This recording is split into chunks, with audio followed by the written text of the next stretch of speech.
am Dr. Shweta Agarwal, Assistant Professor, Faculty of Education, DEI.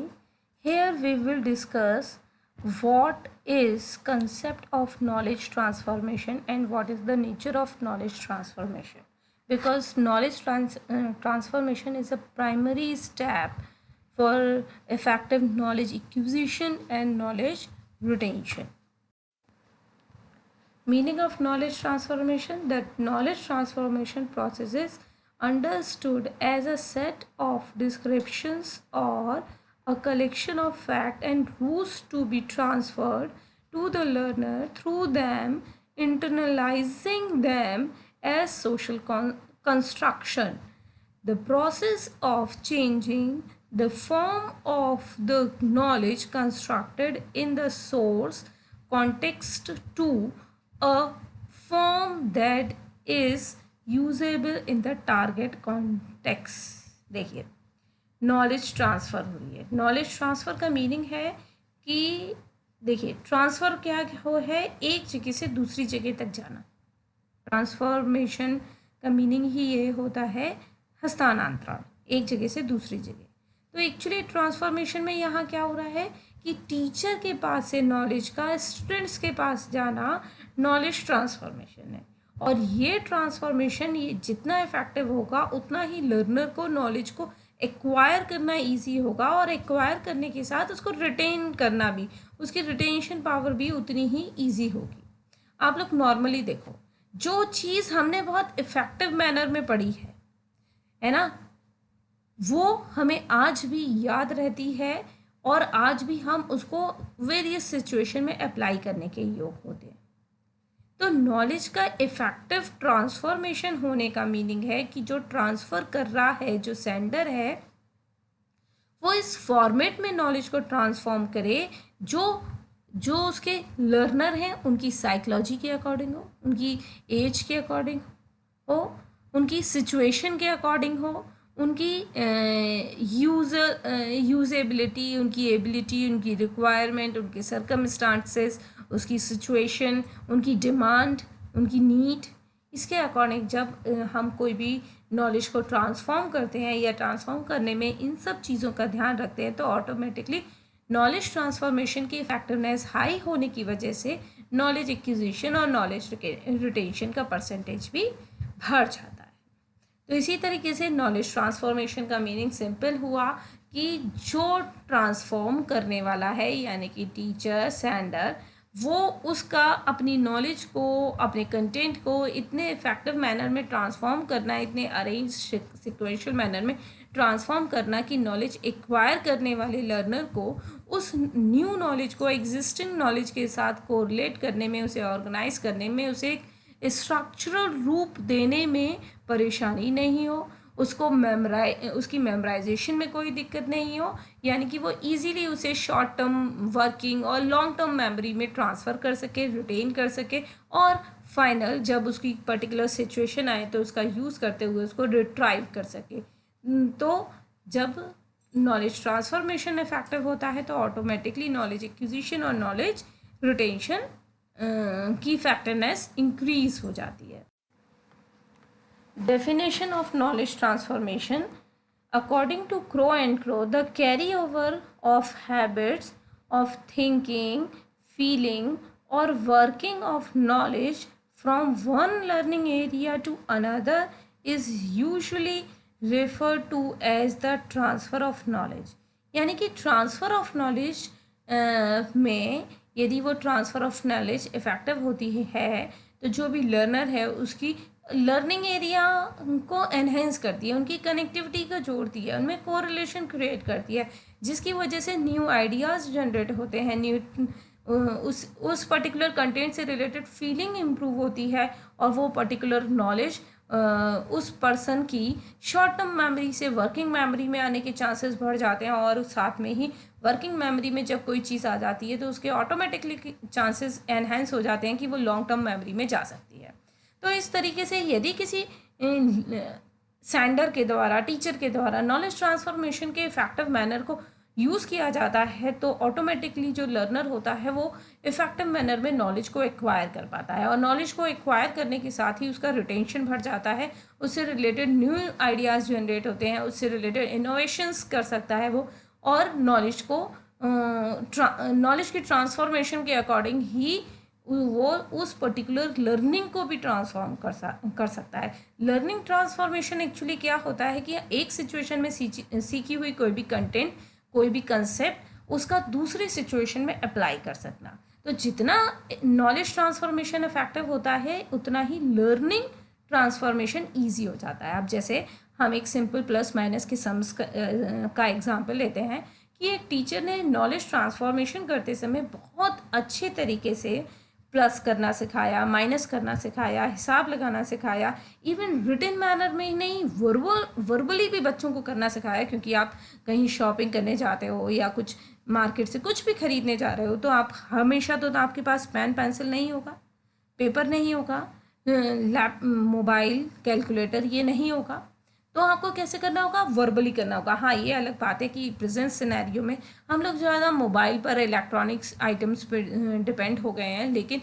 जो letter period हुआ करता था तब तो पूरे ही वर्बल, आप अपने पेरेंट्स का देखिएगा, उनकी वर्बल कैलकुलेशन कितनी अच्छी होगी, वो कितना % डिस्काउंट है इसे कितनी इजीली निकाल लेते होंगे, और आपको टफ होते होंगे क्योंकि आपको डिपेंडेंसी की आदत पड़ गई है।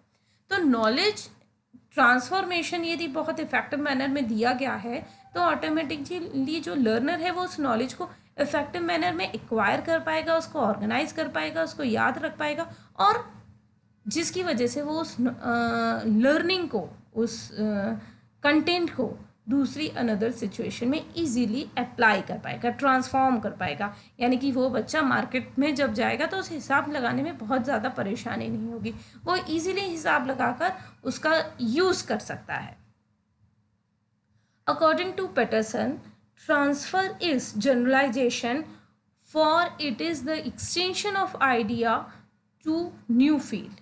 किसी भी नई फील्ड में, जैसा अभी मैंने ऊपर बताया ना, लर्निंग ट्रांसफॉर्मेशन कर सकेगा। लर्निंग ट्रांसफॉर्मेशन कब कर सकेगा, जब वो जो ट्रांसफ़र की गई है कंटेंट है, नॉलेज ट्रांसफॉर्मेशन इतना इफेक्टिव मैनर में किया जा रहा है कि वो उस पर्टिकुलर न्यू आइडियाज से रिलेटेड अपना एक सामान्यीकरण, जनरलाइजेशन कर सकेगा। हाँ, ये ऐसा होता है। जैसे एक जनरलाइजेशन के लिए मैं एक एग्जांपल दे रही हूँ कि एक टीचर है, उसने नॉलेज ट्रांसफॉर्म करते समय ये बताया है कि क्लीननेस कितनी ज़रूरी होती है हमारी लाइफ में। उस क्लीननेस को बहुत इफ़ेक्टिव मैनर में बताते हुए उसने इसका इम्प्लीमेंटेशन बच्चों में कहाँ करवाया, उसने इम्प्लीमेंटेशन करवाया कि बच्चे अपने बैग को बहुत क्लीन रख पाते हैं, है ना। अपनी बुक्स को, जिनके कॉर्नर पहले अभी तक मुड़ जाया करते थे या ऊपर का कवर डर्टी हो जाया करता था, उसे बहुत अच्छे से रखते हैं, क्लीन रखते हैं। तो ये ऑटोमेटिकली क्या होता है, जब नॉलेज को ट्रांसफॉर्म किया जाता है, जैसे ही वो इफ़ेक्टिव होती है, वो नॉलेज एक्विजिशन को, नॉलेज रिटेंशन को हाई करती है, तो ऑटोमेटिकली बच्चों का क्या होता है, बच्चे उससे रिलेटेड जनरलाइजेशन निकाल लेते हैं, उससे रिलेटेड सामान्यीकरण कर लेते हैं, कुछ प्रिंसिपल्स निकाल लेते हैं, और उस प्रिंसिपल्स का एप्लीकेशन वो एक प्लेस की जगह दूसरे प्लेस पे, तीसरे प्लेस पे करना स्टार्ट कर देते हैं। तो ये नॉलेज ट्रांसफॉर्मेशन की इफेक्टिवनेस को का एक अच्छा इंडिकेटर है। Process of knowledge transformation, knowledge transformation का प्रोसेस ट्रांसफॉर्म कौन कर रहा है, टीचर। तो यानी कि टीचर का क्या काम है, किसी भी आइडियाज़ को, किसी भी व्यूज़ को देना, किसी भी चीज़ को टीच करना। तो वो किस प्रोसेसर से होके गुजरता है कि उसकी नॉलेज ट्रांसफॉर्मेशन की प्रोसेस इफेक्टिव हो जाए। आइडेंटिफाई एंड वैल्यू, सबसे पहले आइडेंटिफाई करता है किसी भी कंटेंट की, और उससे रिलेटेड उसकी डिमांड क्या है, नीड क्या है, इसको असेस करता है, इसके बिहाफ पर उसके वैल्यूज़ को डिफाइन करता है।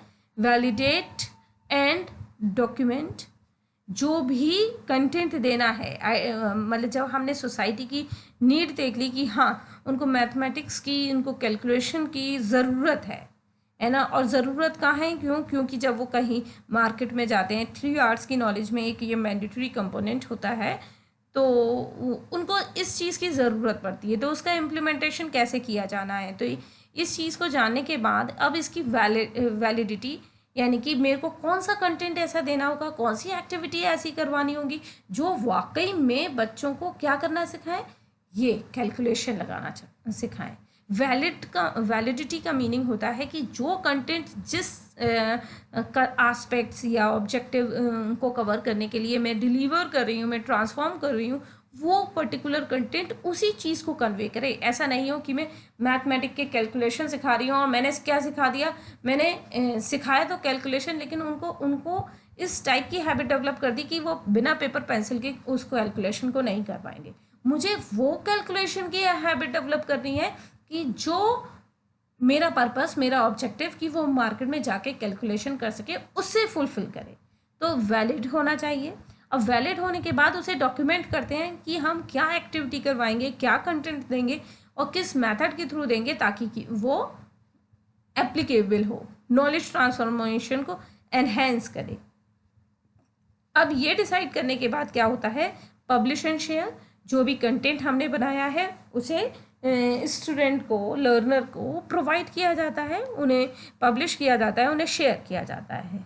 और अब क्या होगा, अब शेयर करते समय हम उस ट्रांसफ़र करेंगे, उसको एप्लीकेशन लेवल तक लाने के लिए कई सारी एक्टिविटीज़ को कंडक्ट करेंगे क्लासरूम के अंदर, ताकि वो स्टूडेंट उसको समझ सके, जो शेयर की जा रही है कंटेंट उसको ट्रांसफॉर्म कर सके अलग अलग सिचुएशन में। ऐसा नहीं है कि मैंने एक बार प्लस माइनस करना, मन में हिसाब लगाना सिखा दिया, एब्स्ट्रैक्ट में हिसाब लगाना सिखा दिया और मैं सोचती हाँ सफिशिएंट है ये, नहीं, मुझे एप्लीकेशन की कई सारी एक्टिविटीज़ क्लासरूम में कंडक्ट करवानी पड़ेगी, तभी उस पर्टिकुलर जो मैंने वैल्यू आइडेंटिफाई की थी उससे रिलेटेड जो मेरा टास्क है, जो मेरा लर्निंग आउटकम है, वो फ्रूटफुल हो पाएगा।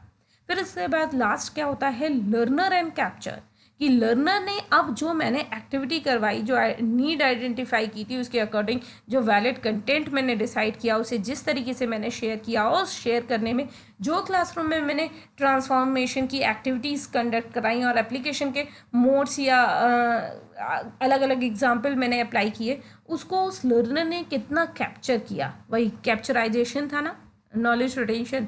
तो कितना कैप्चर किया, कितना सीखा, ये भी मेरे को असेस करना होगा ट्रांसफॉर्मेशन के समय। और जब मैं ये देखती हूँ हाँ कैप्चराइजेशन बहुत अच्छा है, सब बच्चे कर पा रहे हैं, तब मैं दूसरे नॉलेज ट्रांसफॉर्मेशन या उससे related higher order knowledge transform करने के स्टेप पर आती हूँ। और यदि मुझे लगता है कि बच्चों का लर्नर्स का कैप्चराइजेशन जो है बहुत इफेक्टिव नहीं हुआ या सारे लर्नर उसको कैप्चर नहीं कर पाए, तो मेरे को दोबारा से ही इस प्रोसेस को चलाना हो। Nature and characteristics of knowledge transformation. It is done from simple to complex or known to complex. ये जो एक्टिविटी है ये कैसी एक्टिविटी होती है, ये सिंपल टू कॉम्प्लेक्स होती है नॉलेज ट्रांसफॉर्मेशन की एक्टिविटी। यानी कि टीचर को जब अपने कंटेंट को टीच करना है, बच्चों को सिखाना है, तो उसको क्या करना चाहिए, सिंपल से कॉम्प्लेक्स की ओर ले जाना चाहिए, नोन से अननोन की तरफ ले जाना चाहिए, जिससे वो कंटेंट उनको ईजीली समझ में आ जाए। The transformation process offer an opportunity to rethinking educational practices. इस तरीके से मेरा ट्रांसफॉर्मेशन प्रोसेस होना चाहिए कि जो लर्नर हैं वो उस पर दोबारा से सोचें, बीच बीच में उनको प्लेस देनी चाहिए। जैसे एक एग्जांपल मैं दे रही हूँ कि अभी हमारी ये ऑनलाइन स्लाइड बना रही, मैं वीडियो बना रही हूँ, तो नेचर और करेक्टरिस्टिक्स को मैं आप लोगों को इस तरीके से एक एक पॉइंट आता जा रहा है और मैं आपको कंटेंट को बताती जा रही हूँ। लेकिन एक्चुअली क्लासरूम में क्या होता है, मैंने नॉलेज ट्रांसफॉर्मेशन का कंसेप्ट आपको क्लियर कर दिया, उसके बाद पॉइंट्स कौन निकालेगा, करेक्टरिस्टिक्स कौन निकालेगा नॉलेज ट्रांसफॉर्मेशन के, आप। तो यानी कि मैं आप लोगों से कहूँगी अब कंसेप्ट आपको समझ में आ गया, अब बताओ कि नॉलेज ट्रांसफॉर्मेशन के क्या करेक्टरिस्टिक्स या क्या नेचर होंगे। तो हर बच्चे को अपॉर्चुनिटी मिलेगी, वो भी मैंने क्या कर दिया, सबको जवाब देना है, जिससे मैं कहूँगी उसको आंसर देना है। तो ऐसा हर बच्चे को आंसर देने की वजह से हर बच्चे को लगेगा कि पीछे वाला हो चाहे आगे वाला हो कि मुझे खड़ा किया जा सकता है, तो हर बच्चा सोचेगा। तो thinking activity, thinking educational practice उसकी डेवलप होगी। इसी तरीके से है knowledge transformation is an information transformation process. Information transmission process है ये। मैं किसी भी चीज़ को ट्रांसफॉर्म कर रही हूँ, तो क्या ट्रांसफॉर्म कर रही हूँ, कोई ना कोई इंफॉर्मेशन ट्रांसफॉर्म कर रही हूँ। It depends on the competency, communication skill, IQ level experiences extra of the teacher और सेंडर। ये किस चीज़ पर डिपेंड करता है? देखो आप लोगों के जब टीचर का अपॉइंटमेंट होता है, कहीं पे भी हो रहा है, आप भी वुड बी टीचर्स हो, तो आप लोगों की भी पूरी कंसंट्रेशन आपका इसी में बना रहेगा कि आप लोगों के बहुत अच्छे मार्क्स आएँ, आप टीचिंग स्किल्स जितनी हैं उन्हें इफेक्टिव मैनर में सीख लें। तो ये क्यों रहेगा? क्योंकि आप चाहेंगे कि आपकी कॉम्पिटेंसी हाई हो जाए, आपकी कम्युनिकेशन स्किल टीचर के अकॉर्डिंग हाई हो जाए, आपका IQ और एनहेंस हो जाए और आपको एक्सपीरियंसेस ज़्यादा हो जाए। It is depend on process of holding information in memory. और ये क्या होता है? नॉलेज ट्रांसफॉर्मेशन उतना इफेक्टिव, जितना इफेक्टिव होगा तो उतना ही नॉलेज को मेमोराइजेशन करने में ईजी होगा। It is related with teaching process. ये टीचिंग प्रोसेस से रिलेटेड है। सीधे सीधे यदि हम बात करें तो टीचिंग प्रोसेस में हो क्या रहा है? टीचिंग प्रोसेस में नॉलेज ट्रांसफॉर्मेशन ही तो हो रहा है। It helps to learner in knowledge acquisition. जब नॉलेज ट्रांसफॉर्मेशन इफेक्टिव होगा तो ऑटोमेटिकली नॉलेज एक्विजिशन हाई हो जाएगी। तो इन दोनों में रिलेशन होता है और उसमें मदद भी करता है। It is improve knowledge retention of the learner. Knowledge acquisition अच्छी होगी तो नॉलेज रिटेंशन इफेक्टिव होने के चांसेस बढ़ जाएंगे। It is both quantitative and qualitative. ये क्वांटिटेटिव और क्वालिटेटिव दोनों नेचर का होता है कि कितनी क्वांटिटी एक नॉलेज टीचर ने ट्रांसफॉर्म की है और प्लस उसकी क्या क्वालिटी है। जैसी क्वालिटी होगी उसी के अकॉर्डिंग आगे की फर्दर एक्टिविटीज़ नॉलेज एक्विजिशन और नॉलेज ट्रांसफर रिटेंशन की एक्टिविटी होंगी। और यदि क्वांटिटी दी जा रही है तो शायद एक्विजिशन और रिटेंशन की इफेक्टिवनेस सफ़र करेगी।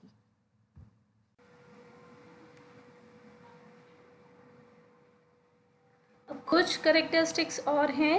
It is goal oriented creation, refinement of knowledge. ये गोल ओरिएंटेड क्रिएशन है। इसमें जो टीचर नॉलेज ट्रांसफॉर्म करने आया है उसका कुछ ना कुछ गोल है। उसका मेन गोल क्या है? देखिए, अब मैं एक टीचर एजुकेटर के लिए बोलती हूँ, जैसे मैं ये PPT बना रही हूँ, तो मेरा गोल क्या है कि मेरे जो पीपल टीचर हैं उन्हें नॉलेज ट्रांसफॉर्मेशन की इम्पॉर्टेंस पता चल जाए, उसका मीनिंग आ जाए, उसकी क्या क्या करेक्टरिस्टिक्स होती है ये आ जाए, जिसका यूज़ वो अपने जब वो नॉलेज को ट्रांसफॉर्म करें उसमें यूज़ कर सकें। तो हर एक्टिविटी नॉलेज ट्रांसफॉर्मेशन की गोल ओरिएंटेड होती है। इसी तरीके से नॉलेज एक्विजिशन की भी गोल ओरिएंटेड होती है अधिकतर सारी एक्टिविटीज़। लेकिन कभी कभी हम अनकॉन्शियस माइंड से कुछ नॉलेज को एक्वायर कर लेते हैं, कुछ इंटरेस्ट के अकॉर्डिंग एक्वायर कर लेते हैं और हमें पता ही नहीं चलता कि हमने ये नॉलेज एक्वायर कर ली थी। तो वहाँ कोई गोल नहीं होता। लेकिन जितना ट्रांसफॉर्मेशन हो रहा है तो वो नॉलेज ट्रांसफॉर्मेशन हमेशा गोल ओरिएंटेड होगा, क्योंकि वहाँ पर्टिकुलर टास्क होता है कि ये नॉलेज को मेरे को ट्रांसफ़र क्यों करना है, ताकि मेरे जो स्टूडेंट है या लर्नर है या रिसीवर है उसके बिहेवियर में पर्टिकुलर चेंजेस आ जाएं। It is a continuous process है। ऐसा नहीं है कि आप B.Ed कर लोगे आपकी जॉब मिल जाएगी, तब उसके बाद जो नॉलेज ट्रांसफॉर्मेशन की एक्टिविटी है उससे आपको कुछ बेनिफिट नहीं होने वाला। नहीं, तभी भी आप नॉलेज ट्रांसफॉर्मेशन के जितने भी सोर्सेज उनको असेस करने की कोशिश करोगे। इसी तरीके से एक टीचर जो होता है वो चाहे मतलब एक पर्सन लेते हैं, वो चाहे टीचर हो, वहाँ पे उसकी रिस्पॉन्सिबिलिटी है ही पूरी, उसका वर्क ही है नॉलेज को ट्रांसफॉर्म करना, वहाँ ट्रांसफॉर्म करेगा।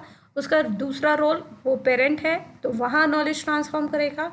जब वो रिटायर हो जाएगा तभी भी नॉलेज ट्रांसफॉर्म करेगा। किसी ना किसी वे में हम फॉर्मल एजुकेशन के थ्रू, नॉन फॉर्मल एजुकेशन के थ्रू, इनफॉर्मल एजुकेशन के थ्रू, किसी भी रूप में हो, किसी भी फॉर्म में नॉलेज ट्रांसफॉर्मेशन एक ऐसी एक्टिविटी है जिसे हर व्यक्ति कंडक्ट करता ही है। इवन आप एक टीचर को छोड़िए, क्योंकि टीचर की तो रिस्पॉन्सिबिलिटी उसकी प्रोफेशन की नेचर ही है नॉलेज ट्रांसफॉर्मेशन।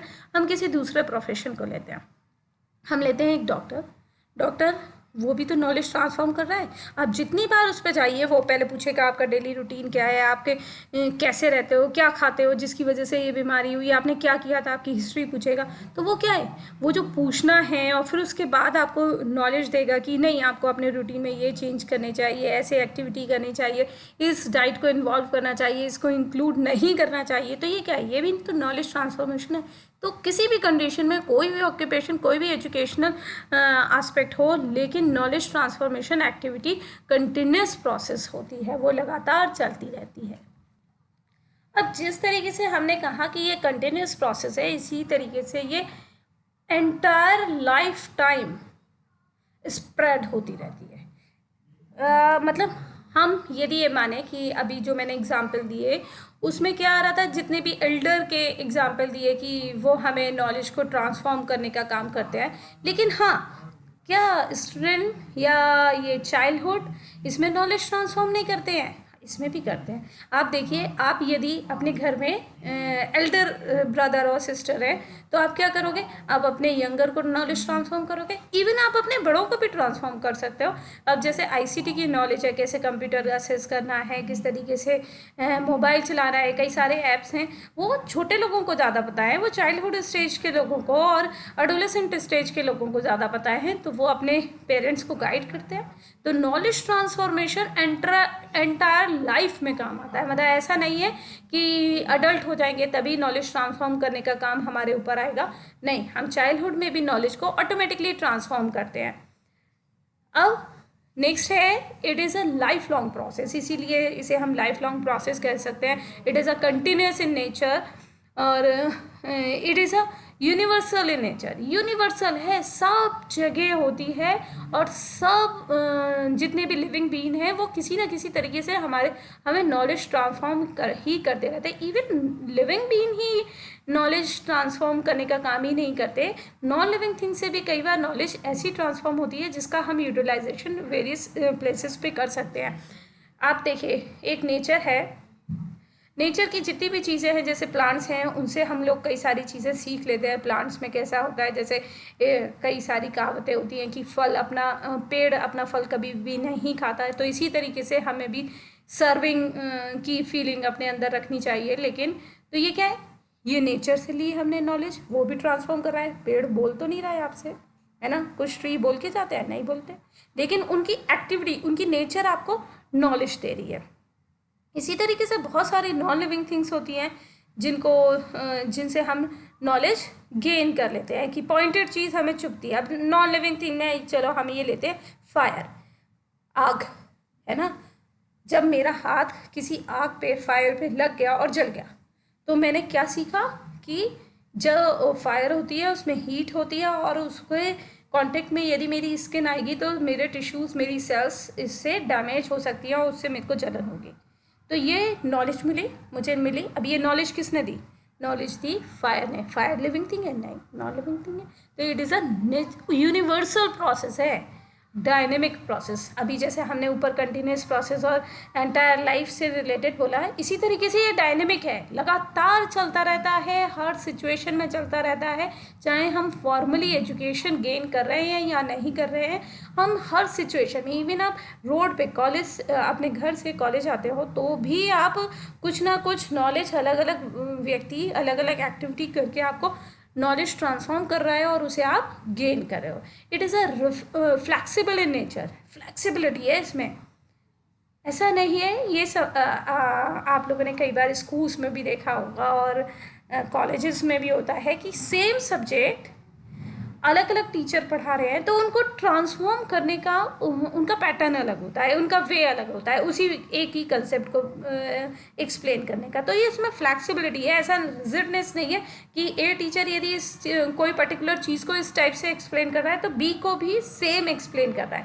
एक्सप्लेनेशन की, ट्रांसफॉर्म करने के पैटर्न की में फ्लैक्सिबिलिटी होती है। It is based on educational psychology. बिल्कुल, नॉलेज ट्रांसफॉर्म करने के लिए किसी भी टीचर को अपने लर्नर की एजुकेशनल साइकोलॉजी को ध्यान में रखना होगा, क्योंकि यदि एजुकेशनल साइकोलॉजी के बेस पे नॉलेज को ट्रांसफॉर्म किया जाएगा तभी उसकी नॉलेज ट्रांसफॉर्मेशन इफेक्टिव मैनर में हो पाएगा, अदरवाइज नहीं हो पाएगा। यदि मैं 10th क्लास के बच्चे को एक ग्रेजुएशन के लेवल का कंटेंट पढ़ाने लग जाती हूँ और वैसे प्रिंसिपल्स यूज़ करने लग जाती हूँ तो ऑटोमेटिकली वो उसको नहीं समझ में वाला।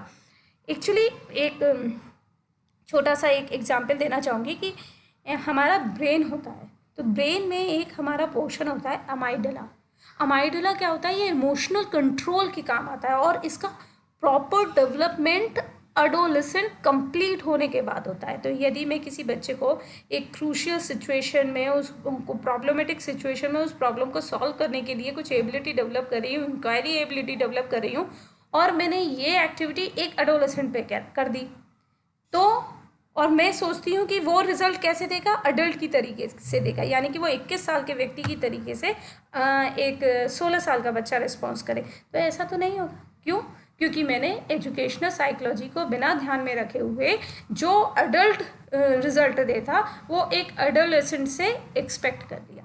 तो इसीलिए कभी भी नॉलेज ट्रांसफॉर्मेशन किया जाए तो वो किसी भी लेवल की का लर्नर है उसकी एजुकेशनल साइकोलॉजी पर बेस्ड होना चाहिए, क्योंकि अलग अलग स्टेज में, अभी आप स्टेजेस पढ़ोगे ग्रोथ एंड डेवलपमेंट की चैप्टर में, तो वहाँ आप देखोगे कि अलग अलग स्टेज में अलग अलग साइकोलॉजिकल एटीट्यूड, साइकोलॉजिकल हैबिट और बहुत सारे साइकोलॉजिकल वेरिएबल्स होते हैं, वो उनमें डिफरेंस होता है। तो उनके अकॉर्डिंग टीचिंग ट्रांसफॉर्मेशन होना बहुत ज़रूरी है। It is a goal oriented and purposeful activity.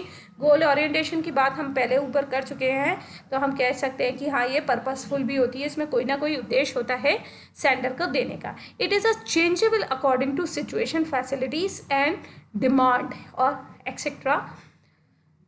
Knowledge transformation, अब ये देखिए आप इस टाइम आप ये स्लाइड्स वीडियोस के अकॉर्डिंग किसी भी चीज़ को, किसी ये जो कंटेंट मैं पर्टिकुलर पढ़ा रही हूँ नॉलेज ट्रांसफॉर्मेशन, उसे पढ़ रहे हो, तो इस सिचुएशन में मुझे एक्सप्लेन करने की, नॉलेज को ट्रांसफॉर्म करने का जो मेरा पैटर्न है वो अलग है।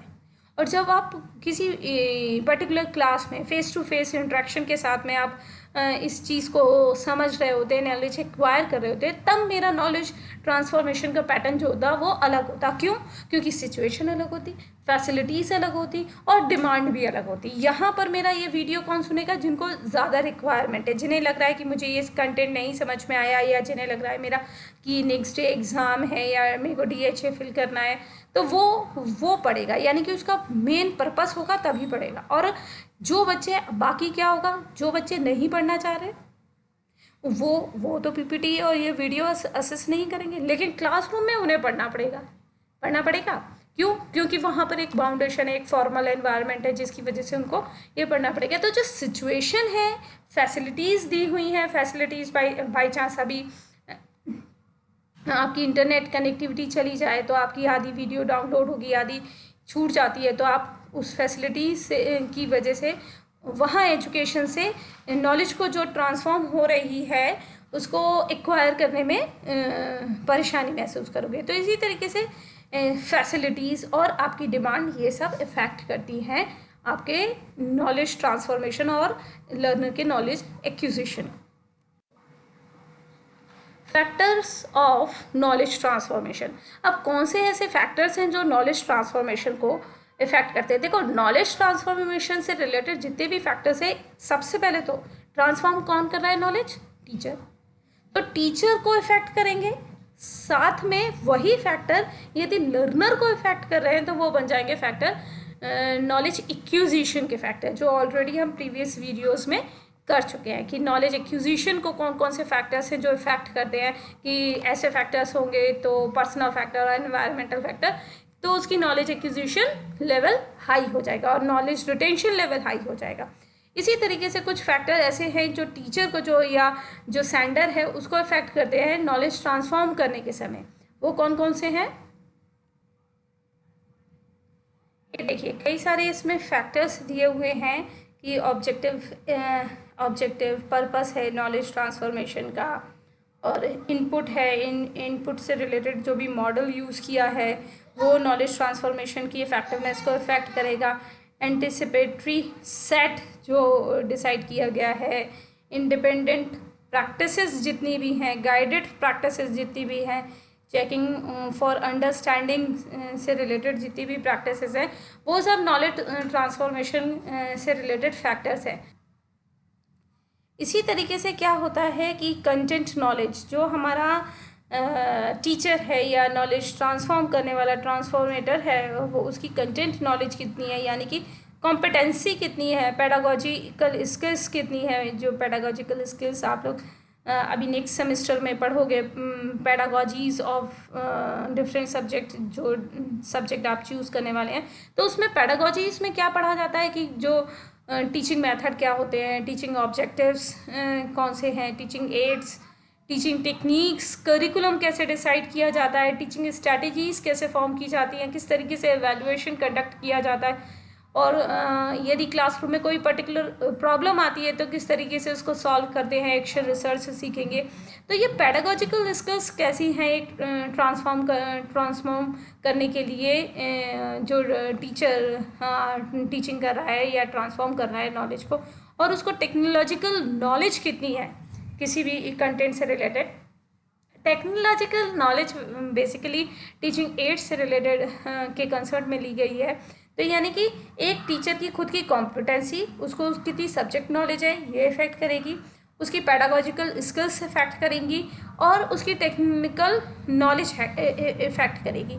और वैसे बहुत सारी चीज़ें होती हैं जो हम प्रीवियस वीडियोस में कर चुके हैं कि टीचर की परफॉर्मेंस स्किल्स डिपेंड करती हैं, उसका बिहेवियर, उसकी इफेक्टिवनेस, उसका एटीट्यूड, उसका एक्चुअली साइकोलॉजिकल वेरिएबल यहाँ पर टीचर्स के सारे इफेक्ट करते हैं। देखिए आप कई टीचर्स ऐसे होते हैं जो टीचर का एक पर्सन की नेचर है कि कई लोग जो उन्हें गोल दिया जाता है वो उसके लिए इतने डिवोटेड होते हैं कि वो उसको 100% अचीव करने की कोशिश करते हैं, और कुछ पर्सन्स ऐसे होते हैं जो 70-80% आ जाए वो बहुत है।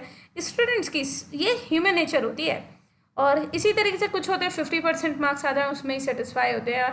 तो डिफरेंट टाइप की नेचर के लोग होते हैं। तो यदि कोई नॉलेज ट्रांसफॉर्म करने वाला पर्सन जो है, टीचर है, सेंडर है, जो भी है, उसका पर्सनल एटीट्यूड कैसा है उस ट्रांसफॉर्मेशन के लिए, तो वो किस गोल को ज़्यादा इम्पोर्टेंस दे रहा है, किस चीज़ पे ज़्यादा एम्फेसिस दे रहा है, तो ये उस एक फैक्टर के रूप में सामने आ जाता है नॉलेज ट्रांसफॉर्मेशन की इफेक्टिवनेस को इफेक्ट करने के लिए। और जितने भी नॉलेज एक्विजिशन से रिलेटेड फैक्टर्स थे जो प्रीवियस वीडियो में हुए थे, वो सब यहाँ पे ट्रांसफॉर्मेशन को इफेक्ट करेंगे। बस ये है कि वो अभी हम लर्नर के एस्पेक्ट में ले रहे थे, यहाँ पर हम सेंडर के एस्पेक्ट में लेंगे, टीचर के एस्पेक्ट में लेंगे।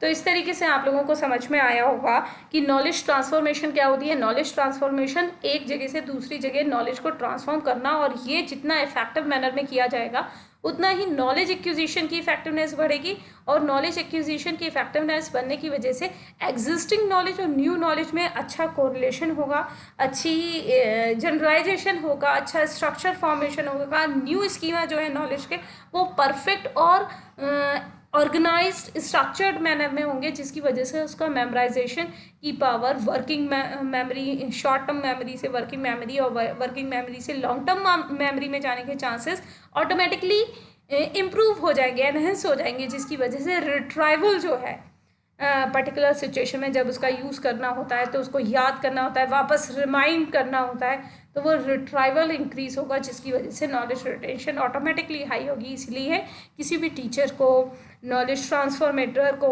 चाहे वो कोई भी हो, सोशल वर्कर भी हो, तो उसको क्या चाहिए कि अपनी नॉलेज ट्रांसफॉर्मेशन की एक्टिविटी को इफ़ेक्टिव बनाने की ज़रूरत है, इंफॉर्मेटिव बनाने की ज़रूरत है। इसके लिए कुछ टेक्निक्स भी होती हैं जो हम नेक्स्ट वीडियो में पढ़ेंगे कि स्ट्रैटेजीज़ कौन कौन सी हैं नॉलेज ट्रांसफॉर्मेशन की, तो जिससे कि नॉलेज ट्रांसफॉर्मेशन की एक्टिविटीज़ बहुत एनहेंस हो जाएं और बहुत इफ़ेक्टिव हों। पिक्टोरियल फॉर्म में हो सकती हैं, फ्लो चार्ट के फॉर्म में हो सकती हैं, सिंपलिस्ट हो सकती हैं, learning by doing activity conduct करवा के हो सकती हैं, रोल मॉडल बनकर की जा सकती हैं, जिसके वजह से जो भी लर्नर है, जो भी रिसीवर है, वो उसके हर कंपोनेंट को इजीली समझ ले और उस नॉलेज को एक्वायर करते हुए रिट्राइव करने की कोशिश करे। Thank you.